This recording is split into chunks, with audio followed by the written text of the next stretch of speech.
ನಮಸ್ಕಾರ ಕನ್ನಡಿಗರೇ, ಎಲ್ಲರಿಗೂ ನನ್ನ ಪ್ರೀತಿಯ ಯೂಟ್ಯೂಬ್ ಚಾನಲ್ ಯೂಟ್ಯೂಬ್ ಚಾನಲ್ಗೆ ಪ್ರೀತಿಯ ಸ್ವಾಗತ. ಇವತ್ತು ಇನ್ನೊಂದು ಹೋರಾಟದ ಬಗ್ಗೆ, ಹಾಗೆ ಅಣ್ಣವರು ರಾಜ್ಯ ಸರ್ಕಾರದ ವಿರುದ್ಧ ತಿರುಗಿಬಿದ್ದು ಮಾತಾಡಿದ್ದು ಏನು ಮಾತಾಡೋರು ಅಣ್ಣವರು, ಅವತ್ತು ನಡೆದ ಘಟನೆ ಏನು, ಅಣ್ಣವರ ಪತ್ರಿಕೆಗೋಷ್ಠಿಯಲ್ಲಿ ಯಾವ್ಯಾವ ವಿಷಯದ ಬಗ್ಗೆ ಮಾತಾಡಿದ್ರು, ಬನ್ನಿ ಅದ್ರ ಬಗ್ಗೆ ಒಂದು ಸ್ವಲ್ಪ ಮಾಹಿತಿನ ನಾನಿವತ್ತು ನಿಮ್ಗೆ ಕೊಡ್ತೀನಿ.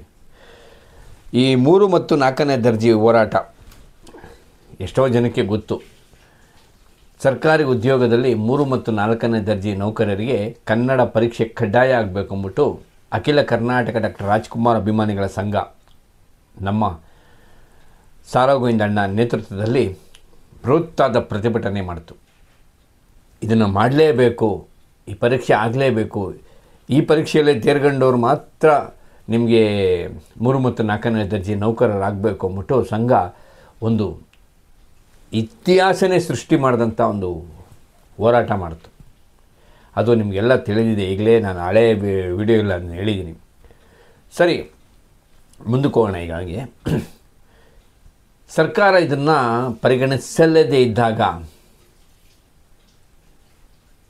ಅಣ್ಣವರ ಅಭಿಮಾನಿಗಳ ಸಂಘ ಒಂದು ನಿರ್ಧಾರಕ್ಕೆ ಬರುತ್ತೆ. ಏನು ಆ ನಿರ್ಧಾರ?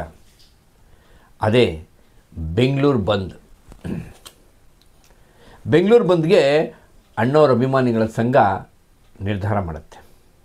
ಅಣ್ಣವರ ಅಭಿಮಾನಿಗಳ ಸಂಘ ಒಂದು ಸಭೆ ಕರೆದು, ಆ ಸಭೆಯಲ್ಲಿ ಬೆಂಗಳೂರು ಬಂದ್ ನಾವು ಮಾಡಿದ್ರೆ ಸ್ವಲ್ಪ ರುಚಿ ಮೂಡುತ್ತದೆ ರಾಜ್ಯ ಸರ್ಕಾರಕ್ಕೆ. ರಾಜ್ಯ ಸರ್ಕಾರ ರುಚಿ ಮುಟ್ಟಿದ್ರೆ ಇದನ್ನು ಏನಾರ ಒಂದು ಮಾಡ್ತಾರೆ ಈ ಹೋರಾಟಕ್ಕೆ. ಮುಂದೆ ಇದನ್ನು ಬೆಂಗಳೂರು ಬಂದನ್ನ ಮುಂದೆ ಹೋಗ್ತಾ ನಾವೆಲ್ಲ ಜಿಲ್ಲೆಗಳನ್ನ ಬಂದ್ ಮಾಡಿ ಒಂದು ದಿನ ಕರ್ನಾಟಕ ಬಂದ್ ಮಾಡೋಣ ಅಂತಂದ್ಬಿಟ್ಟು ಅಣ್ಣವರ ಅಭಿಮಾನಿಗಳ ಸಂಘ, ಅಖಿಲ ಕರ್ನಾಟಕ ಡಾಕ್ಟರ್ ರಾಜ್ಕುಮಾರ್ ಅಭಿಮಾನಿಗಳ ಸಂಘ ನಿರ್ಧಾರ ಮಾಡುತ್ತೆ.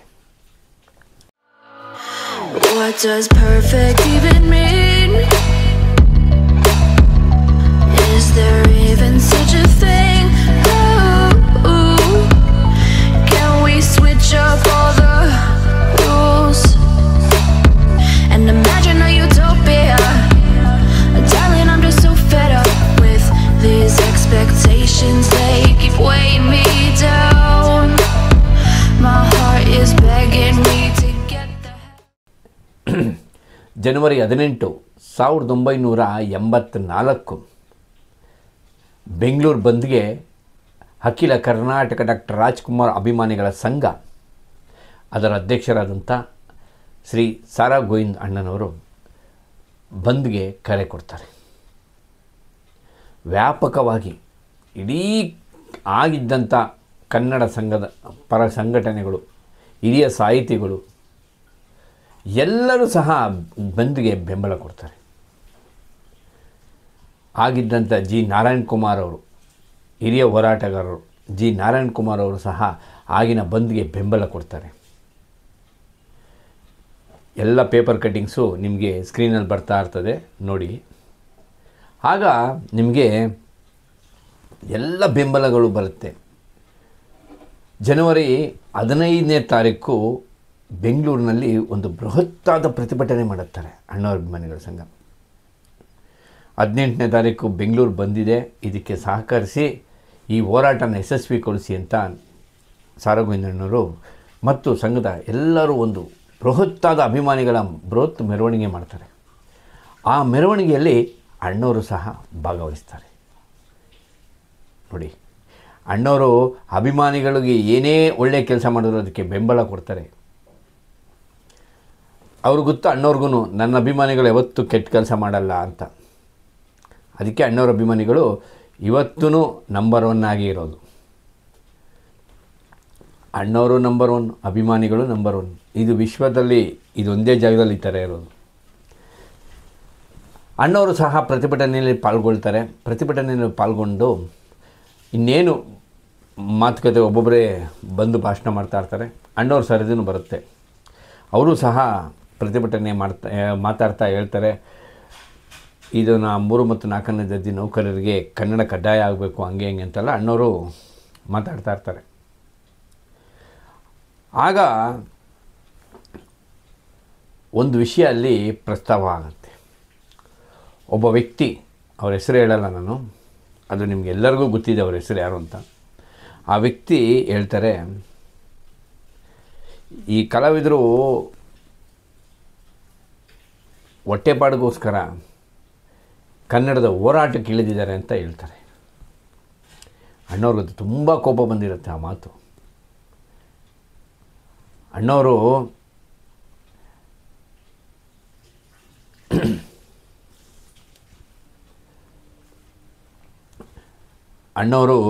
ಯಾವುದೇ ಪದವಿಗೆ ಆಸೆಗಾಗಿ ನಾನು ಕನ್ನಡದ ಹೋರಾಟಕ್ಕೆ ಬಂದಿಲ್ಲ ಅಂತ ಆ ವ್ಯಕ್ತಿಗೆ ನೇರವಾಗಿ ಹೇಳ್ತಾರೆ.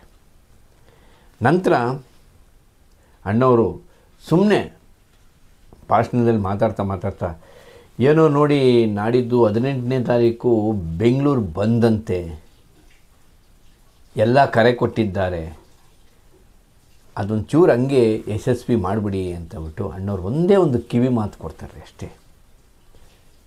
ಮೊದಲೇ ಅಭಿಮಾನಿಗಳ ಸಂಘ ಒಂದು ಸೈನ್ಯಕ್ಕೆ ಸಮ ಅಂತ ಇತ್ತು. ಅದೇ ಒಂದು ಶಕ್ತಿ ಒಂದು ಬೆಂಗಳೂರು ಬಂದ್ಗೆ ಒಂದು ದೊಡ್ಡ ಸಜ್ಜಾಗಿ ನಿಂತಿತ್ತು, ಬಂದನ್ನು ಯಶಸ್ವಿ ಆಗಬೇಕಂದ್ಬಿಟ್ಟು. ಆ ಸೈನ್ಯಕ್ಕೆ ಒಂದು ಬಲ ತುಂಬಿದವರು ಅಣ್ಣವರು. ಆ ಒಂದು ಮಾತಿದೆ ನೋಡಿ, ನಾಡಿದ್ದೇನೋ ಬಂದಂತೆ ಬೆಂಗಳೂರು ಕರೆ ಕೊಟ್ಟಿದ್ದಾರೆ, ಯಶಸ್ವಿ ಮಾಡಿಬಿಡಿ ಅಂತ ಹೇಳಿದ್ರು ನೋಡಿ. ಅಲ್ಲಿಂದ ಆಗಿದ್ದ ಆಟನೇ ಬೇರೆ ರೀ. ಅಲ್ಲಿವರೆಗೂ ಇದ್ದಂಥ ಬೆಂಬಲ 100 ಪಟ್ಟು ಜಾಸ್ತಿ ಆಯಿತು. ಯಾವ ಥರ ಆಯಿತು ಅಂದರೆ, ಪ್ರತಿಯೊಬ್ಬರೂ ಸಹ ಎಲ್ಲ ಸರ್ಕಾರಿ ಉದ್ಯೋಗದಲ್ಲಿದ್ದ ಸಂಘ ಸಂಸ್ಥೆಗಳು, ಆಟೋ ಚಾಲಕರು, ಕಾರು, ಈ ಥರ ಯಾರ್ಯಾರಿದ್ದಾರೆ ಎಲ್ಲರೂ ಸಹ ಬಂದು ಬೆಂಬಲ ಕೊಡೋ ಸ್ಟಾರ್ಟ್ ಮಾಡಿದ್ರು. 18ನೇ ತಾರೀಕು ಇಡೀ ಬಂದು ಯಾವ ಥರ ಆಯಿತು ಸರಿ.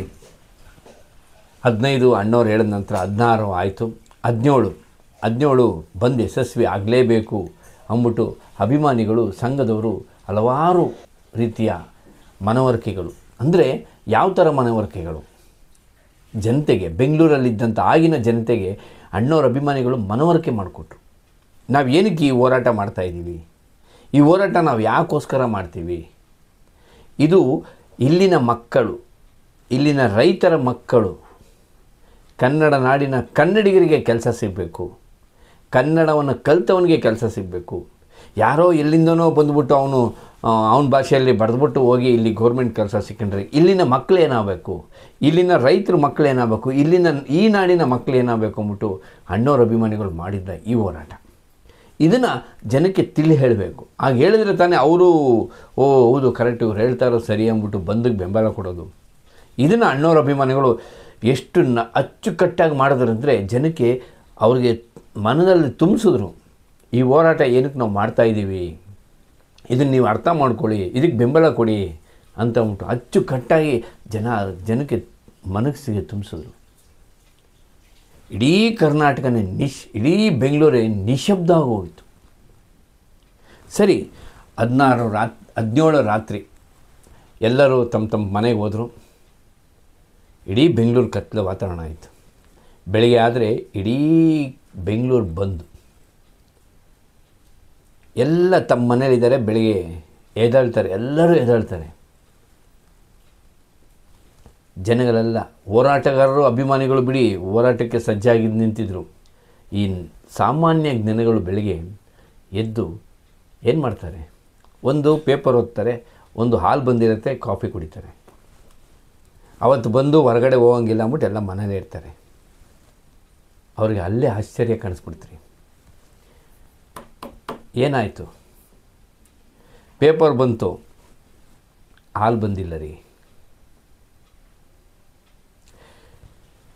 17ರ ರಾತ್ರಿ ಅಂದರೆ 17 ರಾತ್ರಿ 18ರ ಬೆಳಿಗ್ಗೆ, ಮಧ್ಯರಾತ್ರಿ ಅಂತ ಹೇಳ್ತೀವಿ, 3 ಗಂಟೆ 4 ಗಂಟೆ ಆಜುಬಾಜಿಗೆ ಈ KMFನಿಂದ ಹಾಲಿನ ವ್ಯಾನ್ಗಳು ನಿಮಗೆ ಹೊರಡೋದು.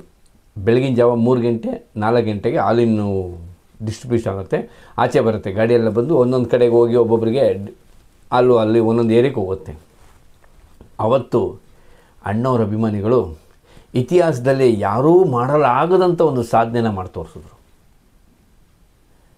ಅಲ್ಲಿವರೆಗೂ ಇದ್ದಂಥ ರಿಯಾಯಿತಿಗಳು ನಿಮಗೆ ಈ ಹಾಲು, ಪೇಪರು, ತರಕಾರಿ, ಮೆಡಿಕಲ್ ಸ್ಟೋರು, ಆಸ್ಪತ್ರೆ ಇವೆಲ್ಲದಕ್ಕೂ ರಿಯಾಯಿತಿ ಇತ್ತು. ಆವಾಗ ಅಣ್ಣವ್ರ ಅಭಿಮಾನಿಗಳು ಇದಕ್ಕೆ ಜನಕ್ಕೆ ಇನ್ನೂ ಮುಟ್ಟಬೇಕು ಇದನ್ನು ಅಂತ ಹೇಳ್ಬಿಟ್ಟು ಬೆಳಗಿನ ಜಾವ 2 ಗಂಟೆಗೇ KMFಗೆ ಮುತ್ತಿಗೆ ಹಾಕಿ ಅಲ್ಲಿದ್ದಂಥ ಹಾಲನ್ನ ಎಲ್ಲ ಗಾಡಿಗಳ ಗಾಳಿ ಪಂಚರ್ ಮಾಡಿಬಿಡ್ತಾರೆ. ಯಾವ ಗಾಡಿನೂ ಎತ್ತಬಾರ್ದು ಅಂತ, ಯಾವ ಗಾಡಿನೂ ಎತ್ತಬಾರ್ದು, ಯಾವ ಗಾಡಿನೂ ಆಚೆ ಹೋಗಬಾರ್ದು. ಆಚೆ ಹೋದರೆ ಅಲ್ಲಿ ಏನು ಪರಿಣಾಮ ಆಗತ್ತೆ ಅನ್ನೋ ಒಂದಕ್ಕೆ ಅವರು ಎಲ್ಲ ಗಾಡಿಯ ಬ್ಲೋನ ತೆಗೆದು ಗಾಡಿ ಅಲ್ಲೇ ನಿಲ್ಲೋದು ಮಾಡಿದ್ರು. ಬೆಳಿಗ್ಗೆ ಆದರೆ ಎಲ್ಲೂ ಹಾಲಿಲ್ಲ, ಎಲ್ಲ ನಿಶಬ್ದ. ಸರಿ, ಮುಂದೆ ಹಾಲು ಬಂದಿಲ್ಲ, ಕೆಲವ್ರ ಮನೇಲಿ ಹಾಲು ಇರೋದನ್ನೇ ಕುಡ್ಕೊಂಡ್ರು. ಇಡೀ ಬೆಂಗಳೂರು ನಿಶಬ್ದ ಆಗಿತ್ತು. ಮಧ್ಯಾಹ್ನದವರೆಗೂ ಬೆಂಗಳೂರು ಒಂದು ರೀತಿಯಲ್ಲಿ ಈ ಕರೋನಾ ಬಂತಲ್ಲ, ಕೆಲವು ಟೈಮಲ್ಲಿ ಖಾಲಿ ರೋಡ್ ಇತ್ತಲ್ಲ, ಆ ರೋಡಲ್ಲಿತ್ತು. ಮಧ್ಯಾಹ್ನದವರೆಗೂ 12 ಗಂಟೆವರೆಗೂ ಇಡೀ ಬೆಂಗಳೂರು ನಿಶಬ್ದವಾಗಿ ಮಲಗಿತ್ತು. ಆದರೆ 12 ಗಂಟೆ ಮೇಲೆ ಇಡೀ ಬೆಂಗಳೂರಿನ ವಾತಾವರಣನೇ ಚೇಂಜ್ ಆಗೋಯಿತು. ಬೆಂಗಳೂರಿನಲ್ಲಿ ಬೆಂಕಿ ಉಂಡೆ ಆಗೋಯಿತು.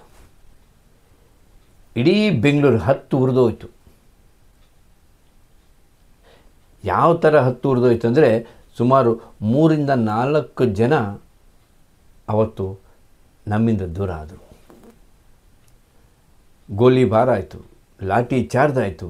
ಇಡೀ ಬೆಂಗಳೂರೇ ಧ್ವಂಸ ಆಗೋಯ್ತು 84ನೇ ಇಸ್ವಿಯಲ್ಲಿ.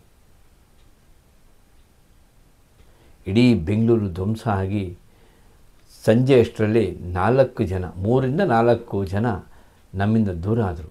ಇಡೀ ಬೆಂಗಳೂರು ಬಂದು ಅಭೂತಪೂರ್ವ ಯಶಸ್ವಿ ಕಾಣಿಸ್ತು.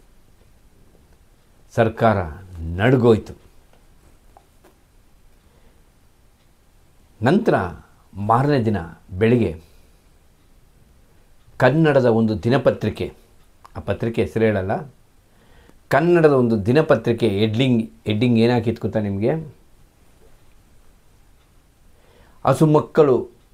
ಹಸುಮಕ್ಕಳು ಕುಡಿಯುತ್ತಿದ್ದ ಹಾಲನ್ನೇ ಕದ್ದರು ರಾಜ್ ಅಭಿಮಾನಿಗಳು ಅಂತ. ಯಾಕೆ ಅವ್ರು ಹಂಗೆ ಬರೆದರು? ಅವ್ರು ಬರೆದ ನಂತರ ಆ ಪತ್ರಿಕೆ ಏನಾಯಿತು? ಆ ಪತ್ರಿಕೆಯವರಿಗೆ ಅಷ್ಟೂ ತಿಳಿದಿಲ್ವಾ? ಈ ನಾಡಿನ ಮಕ್ಕಳ, ಈ ನಾಡಿನ ರೈತರ ಮಕ್ಕಳ, ಈ ನಾಡಿನ ಮಕ್ಕಳ ಉದ್ಯೋಗಕ್ಕಾಗಿ ಅಣ್ಣವ್ರ ಅಭಿಮಾನಿಗಳು ಮಾಡ್ತಿದ್ದ ಆ ಹೋರಾಟಕ್ಕೆ ಆ ಪತ್ರಿಕೆಯವರು ಬೆಂಬಲ ಕೊಡಬಾರ್ದಿತ್ತಲ್ಲ.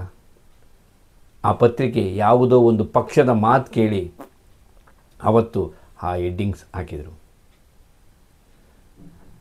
ಹಸು ಕೂಸುಗಳನ್ನು ಹಾಲು ಕುಡಿಯಲು ಬಿಡದ ರಾಜಾಭಿಮಾನಿಗಳು ಅಂತ.